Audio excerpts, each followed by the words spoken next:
Hi అండి.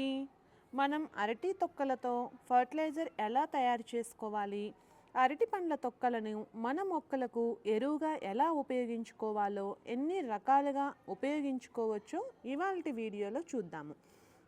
సాధారణంగా మనం అరటిపండు తినేసి తొక్కలను విసిరేస్తాము.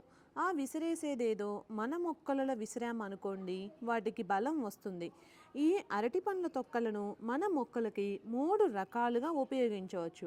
ఒకటి, డైరెక్ట్గా అరటిపండు తిన్నప్పుడు తొక్కను మొక్కలలో విసిరివేయవచ్చు. అదే మెల్లిగా మట్టిలో కలిసిపోతుంది. తొక్కలో మొక్కకు కావాల్సిన పొటాషియం, కాల్షియం, మెగ్నీషియం ఉంటాయి. అవన్నీ కూడా మొక్కకు అందుతాయి. తొక్కలను ఎండబెట్టి పౌడర్ చేసుకొని కూడా స్టోర్ చేసుకోవచ్చు. ఆ విధంగా స్టోర్ చేసుకున్న పౌడర్ను పూత కాత టైంలో మొక్కకి కొంచెం కొంచెంగా ఇచ్చుకోవచ్చు.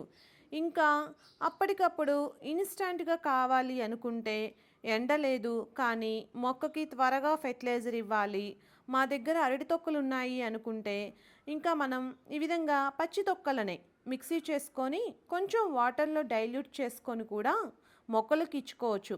ఇది ఇన్స్టంట్గా పనిచేస్తుంది అనుకుంటే ఫర్మెంటెడ్ ఫెర్టిలైజర్స్ చేసుకోవచ్చు. అది ఎలా అంటే, తొక్కలను కొన్ని రోజులు నీళ్ళల్లో వేసి ఫర్మెంట్ చేసి తర్వాత తొక్కలలో ఉన్న పోషకాలన్నీ కూడా ఆ వాటర్లోకి వస్తాయి.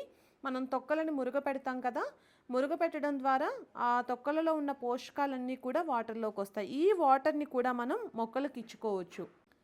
ఇంకా మనం అరటి పండ్ల తొక్కలతో లిక్విడ్ ఫెర్టిలైజర్ ఎలా చేసుకోవాలో చూద్దాము.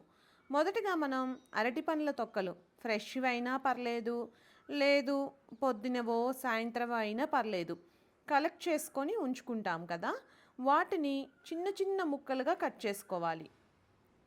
ఇలా ఎండిపోయినవి అయినా పర్లేదు, పచ్చిగా ఉన్నవైనా సరే తీసుకొని వాటిని చిన్న చిన్న ముక్కలుగా కట్ చేసుకోవాలి. ఇలా చిన్న చిన్న ముక్కలుగా ఎందుకు కట్ చేసుకోవాలి అంటే, వాటర్లో తొందరగా కలిసిపోయి తొందరగా ఫర్టిలైజర్ తయారవుతుంది. అవి ఫ్రెష్ అయినా కూడా పర్లేదు. వాటిని అన్నిటినీ కూడా ఈ విధంగా సన్నగా కట్ చేసుకున్న తర్వాత వీటిని ఒక బాటిల్లో నీళ్ళల్లో వేసి కలిపి మూత పెట్టుకోవాలి. అలా మూత పెట్టుకున్న బాటిల్ని 15 రోజుల వరకు పక్కన పెట్టుకోవాలి. ఎప్పుడైనా సరే మనకు దొరికిన పండ్ల తొక్కలను ఈ విధంగా ఒక బాటిల్లో స్టోర్ చేసి పెట్టుకున్నట్లయితే ఒక వారానికో 10 రోజులకు ఒకసారి మన మొక్కలకు ఇస్తూ ఉండొచ్చు. ఇలాంటి ఫర్టిలైజర్స్ మన మొక్కలకి ఇచ్చినప్పుడు మట్టి గుల్లగా ఉంటే మనకి రిజల్ట్ బాగా ఉంటుంది. దీనికి మూత ఎందుకు పెట్టుకోవాలి అంటే, దీనిలోకి ఈగలు పోకుండా ఉండడం కోసం మనం ఈ విధంగా అయితే మూతను పెట్టుకోవాలి. డ్రై ఫామ్స్లో ఉన్నది అయితే మనం తొక్కలతో చేసుకున్నాం కదా, ఎండిపోయిన తొక్కలని మిక్సీ చేసుకొని రెడీ చేసుకున్నాం కదా, ఆ పౌడర్ని డ్రై ఫామ్లో ఉన్నదైతే 1 స్పూన్ అంతా మొక్కలకి మొదల్లో వేసుకోవాలి. అదే లిక్విడ్ అయితే టానిక్ లాగా మొక్కలకి కొంచెం కొంచెం ఇచ్చుకోవచ్చు. ఇందులో పొటాషియం, కాల్షియం, మెగ్నీషియం ఉంటుంది. అవి పువ్వులు పూయడంలో, బ్లూమింగ్ అప్పుడు చాలా హెల్ప్గా ఉంటుంది. మరియు వేర్లు బలంగా తయారవటానికి ఇందులో ఉండే మినరల్స్ చాలా బాగా ఉపయోగపడతాయి. సో మీరు కూడా ఈ బనానా తొక్కలను ఉపయోగించి ఫర్టిలైజర్స్ తయారు చేసుకోండి. ఈ వీడియో ఎలా ఉందో మీరు కామెంట్స్ ద్వారా తెలియజేయండి. ఈ వీడియో నచ్చినట్లయితే లైక్ చేయండి. ఈ వీడియోలోని సమాచారం మీ బంధువులకు, స్నేహితులకు ఉపయోగపడుతుంది అనిపిస్తే షేర్ చేయండి.